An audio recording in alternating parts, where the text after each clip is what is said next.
Creepypasta Stories Part 1. I heard it too. At the start of the short, the maternal wraith appears fairly docile, mimicking Elizabeth's voice perfectly to lure Sarah downstairs and slowly peeking around the corner of the staircase when Sarah arrives at the top of the stairs. Once Elizabeth pulls Sarah into her bedroom, however, the entity immediately turns incredibly violent, crawling up the stairs in a matter of a second as its head begins twitching violently, all while screaming for Sarah in a distorted voice. The entity's violent rage is quickly shown when it smashes the door, brutally eviscerates Elizabeth and tears the room to shreds when it cannot find Sarah. Once the maternal wraith finds Sarah, however, its personality immediately goes from a frenzied monster to a loving mother, hugging Sarah close with tears in its eyes. But when Sarah slaps the entity in retaliation, this loving side instantly disappears, with the maternal wraith dropping Sarah before violently dragging her away.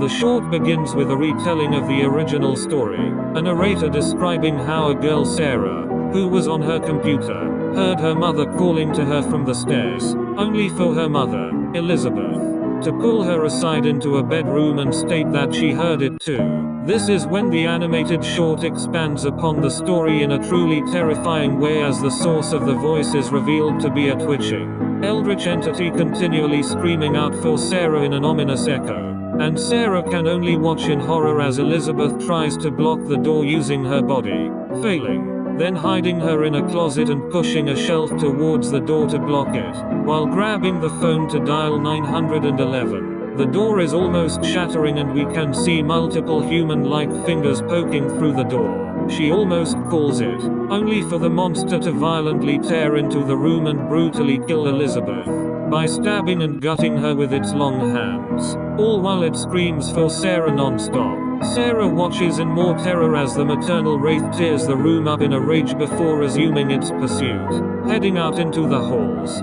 calling out Sarah's name repeatedly as Sarah gets out from the closet, traumatized as she crawls over to her mother's dead body and begins to mourn, only to unintentionally cut herself on a shard of glass from a broken picture frame and gasp in pain. The noise alerts the maternal wraith, which races back into the room and tries to embrace Sarah, who instinctively slaps the creature away but is dragged out of the room regardless.